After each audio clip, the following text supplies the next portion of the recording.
नमस्कार, मैं संदीप सैनी आप सभी का स्वागत करता हूँ आपके अपने एजुकेशनल चैनल विद्या मंत्रा पर। आज के वीडियो में हम देखने वाले हैं इंग्लिश क्लास 12th का पोएट्री सेक्शन और पोएट्री सेक्शन में सबसे पहला चैप्टर जो है sweetest love I do not गो, उसको आज हम देखेंगे इस वीडियो में। पूरे वीडियो में हम बताएंगे कि कैसा ये चैप्टर है, चैप्टर का क्वेश्चन आंसर के बारे में बताएंगे, लाइन बाय लाइन एक्सप्लेनेशन इसमें हम बताएंगे। तो चलिए बिना देर किए शुरू करते हैं। देखिए सबसे पहले हम देख रहे हैं यहाँ पे लिखा हुआ है बिहार इंटर परीक्षा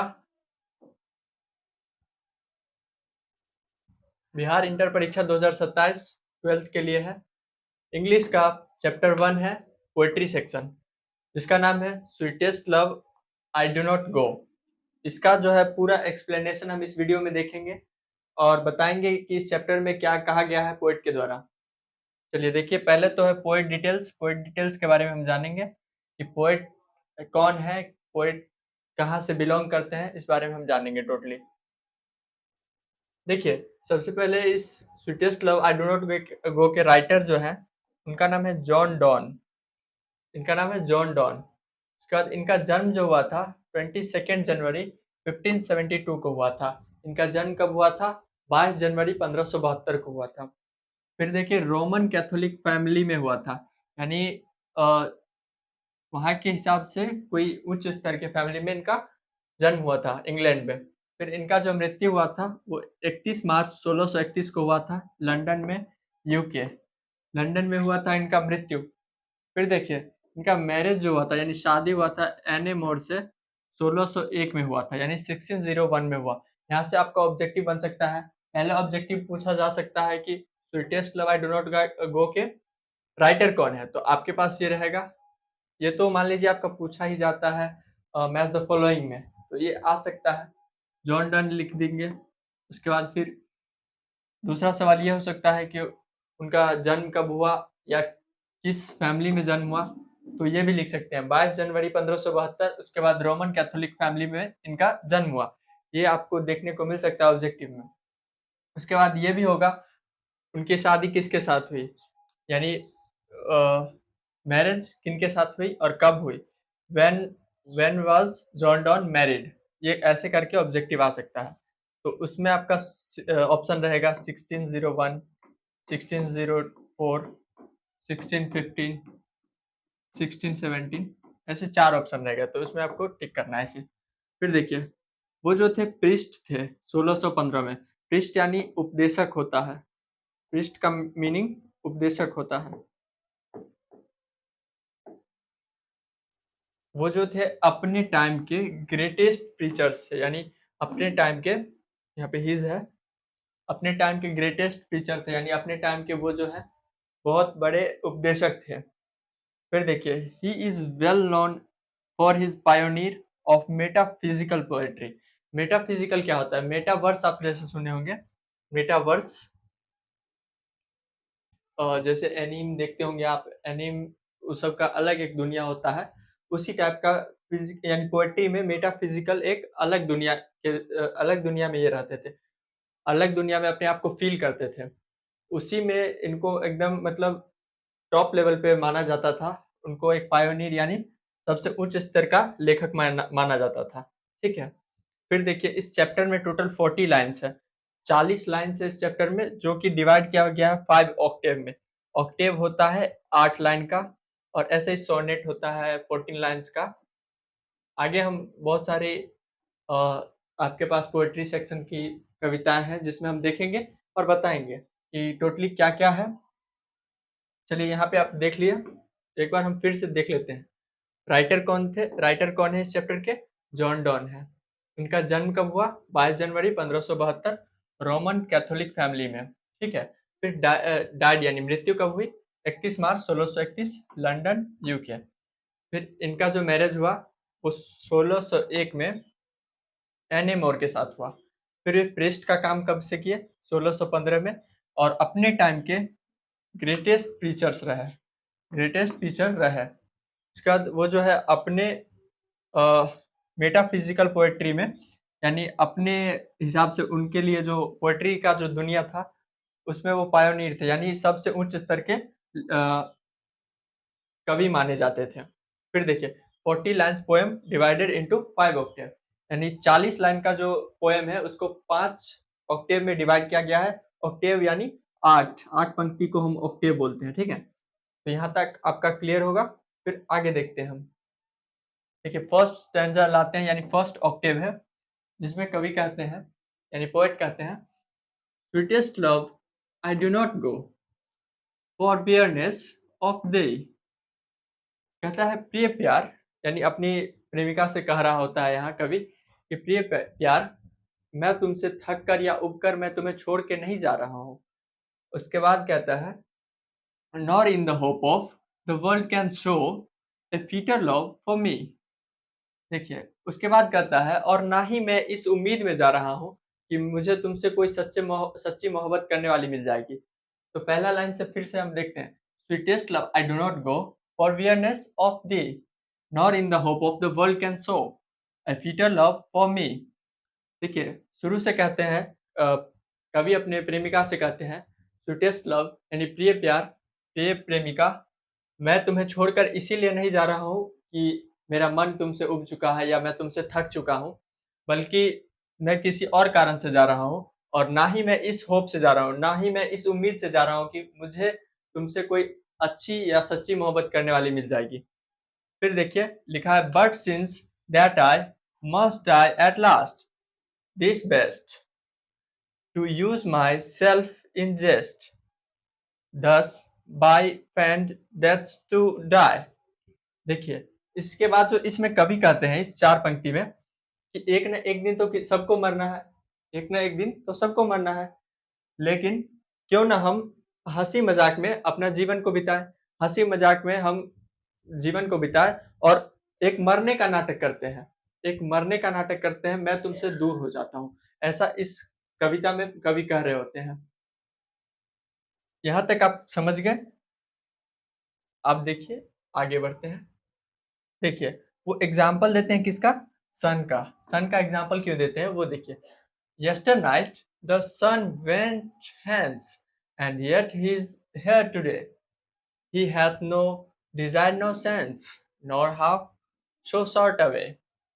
देखिए सूरज के लिए वो ये कहते हैं कि कल रात में जैसे सूरज चला गया था, सूरज रात में चला गया था और वो आज फिर वापस आ चुका है, जबकि उसके पास ना ही कोई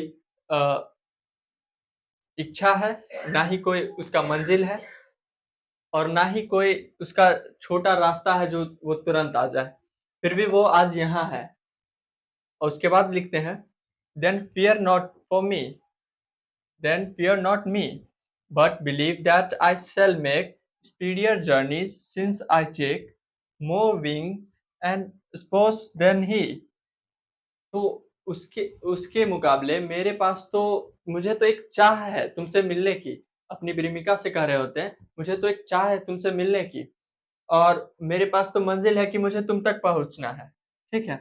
उसके बाद मैं ऐसा तुमसे वादा करता हूँ कि मैं कहीं ना कहीं सूरज से ज्यादा स्पीड से जाऊंगा और जल्द से जल्द वापस आऊंगा, उत्साह और उमंग के साथ वापस आऊंगा। फिर देखिए नेक्स्ट में क्या है, स्टेंजा 3 में है, ओ how feeble is man's power, that if he good fortune fall, cannot add another hour, nor lost hour recall।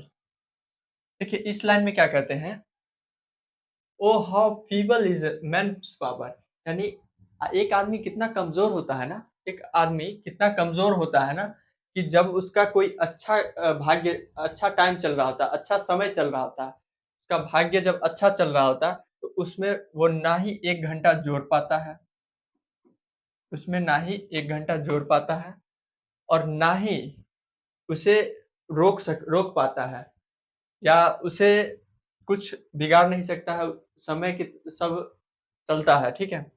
फिर देखिए, but come bad chance, but come bad chance, और जब बुरा वक्त आता है, and we join to it our strength and we teach it art and length, itself और us to advance. देखिए उसके बाद कहते हैं, जब बुरा वक्त आता है ना, तो हम अपनी पूरी शक्ति, पूरी चाह, पूरी सब कुछ, पूरी एनर्जी इस पे लगा देते हैं कि जाओ, तुमको जो करना है कर लो, मैं इसको झेलूँगा और एक बेहतर समय के लिए रुकूँगा। ठीक है? इस लाइन में यही कहना चाहते हैं। फिर देखिए, when thou sighs not went, but sighs my soul away.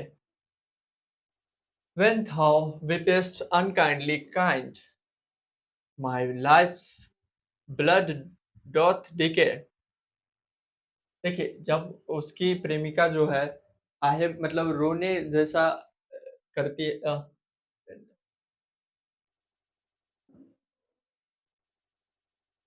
कवि इसमें कहते हैं कि जब तुम रोओगी जब तुम रोओगी तब मैं कैसे रह पाऊँगा? मेरा तो खून ही जम जाएगा।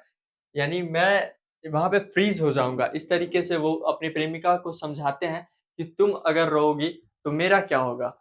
इस लाइन से यही स्पष्ट करते हैं। फिर देखिए, it cannot be that thou lost me as thou says, if in thin my life thou wast, thou art the best of me. देखो, इसमें अब कहते हैं कवि कि अगर तुम यहाँ पे थक जाओगी या मुझसे जाने नहीं दोगी, तो मैं तो अपने मंज़िल को खो दूँगा, मैं कुछ अचीव करने के लिए जा रहा हूँ। उसके बाद कहते हैं in the thin my life थो वेस्ट थो art the best of me. मेरे लिए मेरे लाइफ में जो कुछ बेस्ट हुआ है ना वो सिर्फ तुम ही हो। दिलासा देने के लिए यहाँ पे कहा जा रहा है कि मेरे लाइफ में जो कुछ भी बेस्ट हुआ है वो सिर्फ तुम ही हो, बाकी सब तो वेस्ट है। और इससे आगे देखते हैं स्टेंजा नंबर 5 यानी लास्ट पे, let not thy divining heart forethink me any ill, destiny may take the part and may their fears fulfill. तुम मेरे बारे में कोई तो देखिए पहला लाइन में कहते हैं तुम मेरे बारे में कोई बुरा ख़्यालात मत लाना। जैसे अभी भी कुछ होता नहीं है, जैसे आप मान लीजिए कुछ मैनिफेस्ट करते हैं, कुछ माँगते हैं, मन में कुछ एक ही चीज़ को दोहराते रहते हैं, तो वो चीज़ हो जाता है आपके लाइफ़ में। तो इसीलिए कवि भी कहते हैं कि तुम भी कुछ मेरे बारे में बुरा मत सोचना, बुरा मत चाहना कि कुछ ऐसा हो गया, कुछ वैसा हो गया, मतलब उस टाइप का जैसे हादसा हो गया, ठीक है? तो ऐसा कुछ मत सोचना जिससे तुम्हें भी अच्छा ना लगे और पूरा जो प्रकृति है उस चीज़ को कंप्लीट करने में लग जाए। तो इसीलिए बोलते हैं कि तुम मेरे बारे में कुछ बुरा मत सोचना, कुछ बुरा मत चाहना ताकि मैं ठीक रहूँ। उसके बाद कहते हैं but think that we are but turned aside to sleep they who one another keepy alive ne'er parted nor parted be। ठीक है? उसके बाद कहते हैं तुम एक चीज़ ज़रूर सोचना कि जब तुम सो रही होगी, तो एक हम भी वहीं हैं, दोनों साथ में ही सो रहे हैं, ये तुम इमेजिन करना यानी सोचना कि एक तरफ मुँह करके मैं सोया हूँ, एक तरफ मुँह करके वो सोई है, ठीक है? तो ये बोलते हैं कवि उसको इमेजिन करने के लिए और इस बात का भरोसा रखना कि हम लोग कभी जुदा नहीं होंगे, ठीक है? तो यही थी इस पूरे अ, पोएम में जो कि अपना जा रहे होते हैं जब कभी किसी कार्य के लिए, तो ये बताते हैं अपनी प्रेमिका को समझाते हैं, ठीक है? एक बार फिर से आपको दिखाते हैं कैसे-कैसे ऑब्जेक्टिव पूछे जाएँगे, कैसे आपको क्वेश्चन्स पूछे जाएँगे, कैसे आप बना पाइएगा, ठीक है? चलिए देखते हैं। First of all writer John Donne ji है। ये पूछ सकते हैं आपसे मैच द फॉलोइंग में आ जाएगा, ठीक है? ये बॉर्न पूछा जा सकता है, when were born John Donne, okay? तो इसका राइट आंसर देख सकते हैं आपका ईयर में ही मेनली आपका ईयर में ही पूछा जा सकता है, डेट वाइज़ नहीं पूछा जाता है।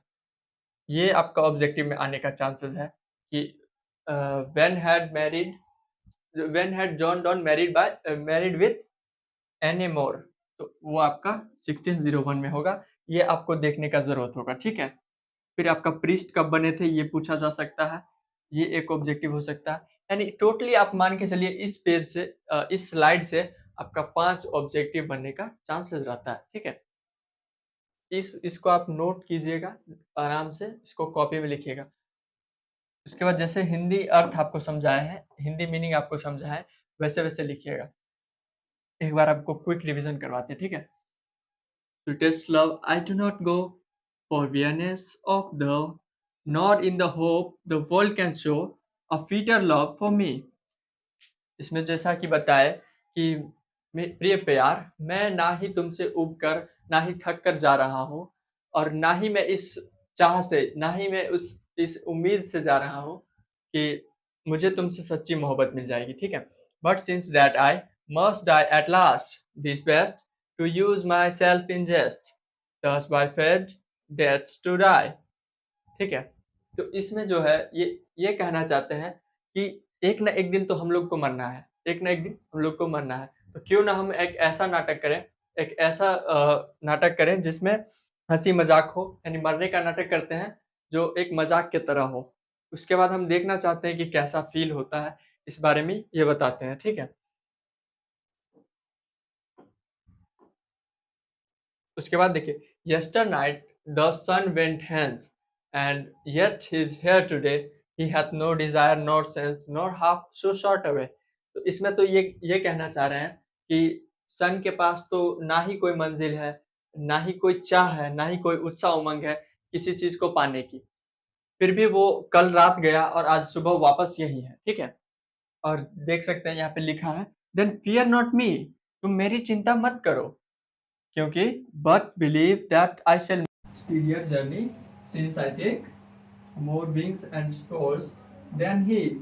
मेरे पास तो तुम्हें पाने की चाह है, तुम मेरी मंजिल हो, तो मैं तो उससे तेजी से चलकर आऊंगा और तुमसे मिलूंगा, ठीक है?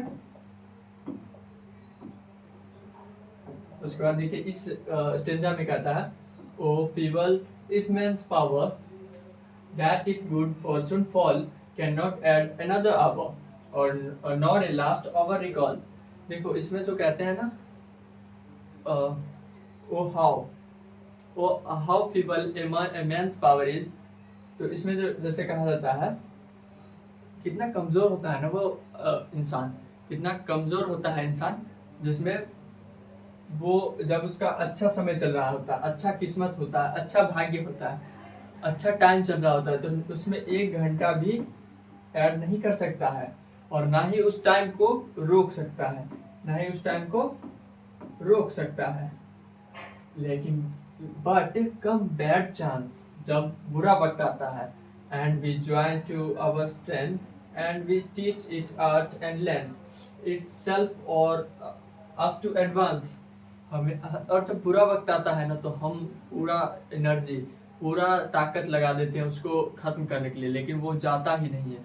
वो एक बुरा समय जब आता है तो रुक जाता है, ऐसा लगता है कि सब कुछ थम गया है। हम लोग कितना प्रयास करते हैं कि खत्म हो जाए, ये खत्म हो जाए, बट वो रुका रहता है। फिर भी हम एक समय के बाद देखने लगते हैं कि होने देते हैं क्या होता है, ठीक है? उसके बाद है, when thou sight and pain, but sighs my soul away। और जब तुम आहें भरोगी, यानी रोओगी, तो मेरा जो प्राण है मुझसे निकल जाएगा, मुझसे बाहर आ जाएगा। तुम ऐसा मत रो। When thou weepest unkindly kind, my life's blood doth decay। यानी तुम जब ऐसे आहें भरोगी, यानी बेरहम की तरह रोओगी, तो मुझ में मेरा खून तो ऐसे ही जम जाएगा। इसमें ऐसा कहा गया है, ठीक है? It cannot be that thou loves me as thou sayest it in the thin my life, thou art the best of me। तो मुझ में जो बेहतर है ना, वो कहते हैं मुझ में जो बेहतर है वो सिर्फ तुम हो, तुम्हारे वजह से ही मुझ में ये उपलब्धि है, मैं बेहतर हूँ तो सिर्फ तुम्हारी वजह से, ठीक है? बाकी मुझ में कुछ ऐसा है ही नहीं। फिर देखिए लास्ट स्टेंजा में क्या कहते हैं, let not thy divining heart forethink me any ill destiny may take thy part and may thy fears fulfil. तुम मेरे बारे में कुछ बुरा मत सोचना, तुम मेरे बारे में कुछ बुरा मत चाहना, नहीं तो ये प्रकृति उस चीज को पूरा करने में लग जाएगी और मुझे कुछ हो भी सकता है, ऐसा ये कहते हैं। इनका कहना होता है जैसे मैनिफेस्टेशन होता है, मैनिफेस्ट करते हैं लोग तो पूरा होता है, कुछ मांगते हैं, अभी जैसे मान लीजिए भगवान से मांगते हैं कुछ तो पूरा होता है, इनका भी वही कहना था। तो ऐसे कहना था कि तुम मेरे बारे में कुछ बुरा मत सोचना, अपने मन में कुछ मेरे लिए बुरा ख्यालात मत लाना, क्या पता वो सच हो जाए, इसीलिए वो कहते हैं कि ये सब मत लाना, ठीक है। बट थिंक, लेकिन तुम एक बात जरूर सोचना, are but turn aside to sleep, they who one another keep alive not parted be, ठीक है।